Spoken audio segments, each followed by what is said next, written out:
a really, last time we came together was, we had just opened Big River, which seems like years ago, and it really was just a little over a year, January of 2019. That show was wonderfully successful. We had, it was nominated twice for 2 TBA awards for both Anthony Jackson's performance and Michael Hirsch's. Anthony won, if you hadn't heard, and we're thrilled with that. Following Big River was Thoroughly Modern Millie. This production just knocked it out of the park. This show did get TBA nominated as well. I believe we had 5. Both Leanne was nominated for both Best Director and Best Choreographer. Joe Kelly was nominated for Best Musical Direction.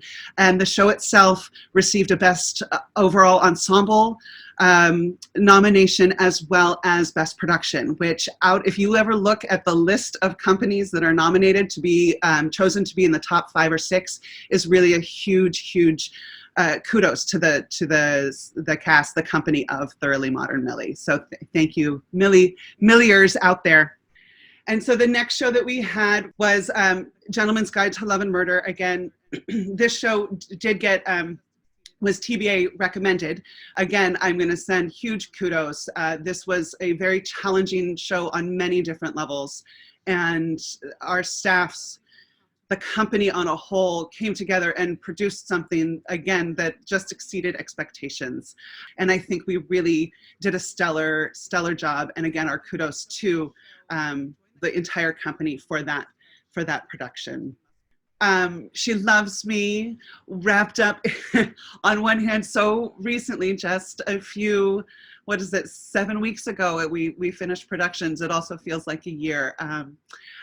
With the new director to us, Martine Rojas Dietrich, did a great job with the whole staff, leading our team, leading a company also, a higher percentage of first-time performers with us. And we're so grateful that you guys came out and gave so much heart and soul to such a lovely production.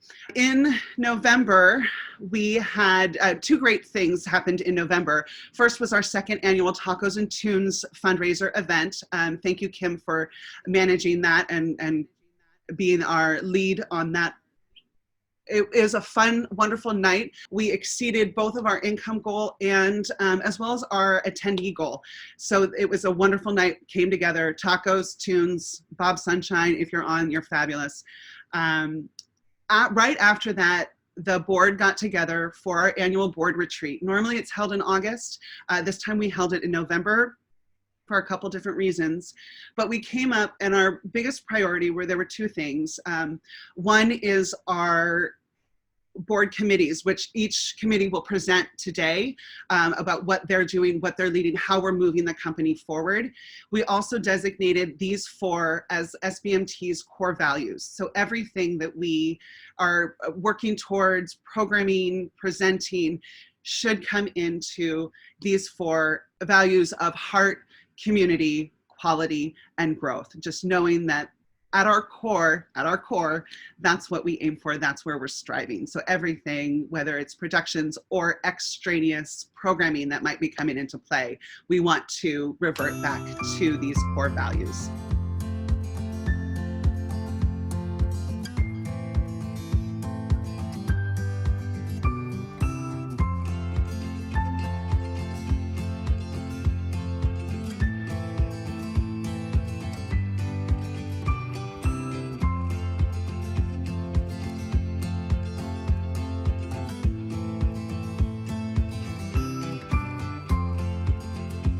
Thank you, everybody. I'm truly honored.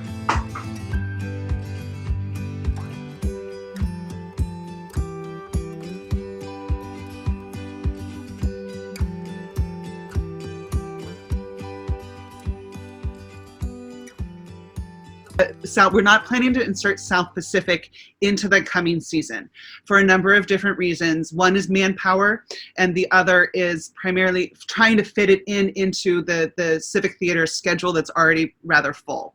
It will be and will remain to be on the top of our consideration lists for upcoming seasons. It was from our survey, one of the top shows that our patrons said they wanted to see. It will remain high on our priority list to make that happen, hopefully within the next year or two. And the goal with that would be to bring back the production staff that was involved, is the hope.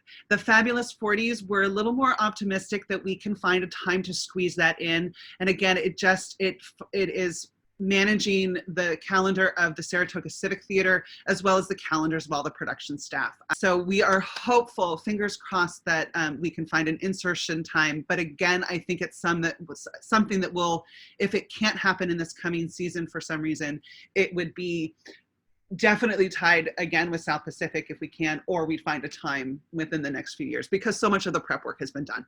I'll tear up over the appreciation. Thank you, guys. I was not expecting that. Thank you, thank you, thank you. I'm just doing what I do well, so thank you, everyone. Thank you. Hi there. I'm Michael. I guess we can absolutely open this up to any other further questions. I did see Elise went by with can South Pacific be a concert?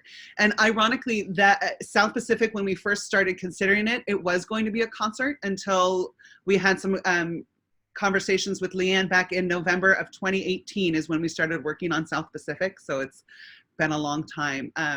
And when we were discussing the merits of the show, we really felt like it's such an important piece to talk about right now, with you've got to be carefully taught, and how racism is ingrained in our society. And God, it's just coming so rampant right now that it does feel like it is something that within the year or two will still be relevant and should still be presented in its full regalia. Plus, we have a set design, and Heather's set is gorgeous. Within that, she's finishing up the model right now. So hopefully within the next couple of weeks, we'll be able to share some of the pictures of what has been worked on. It's very, very cool.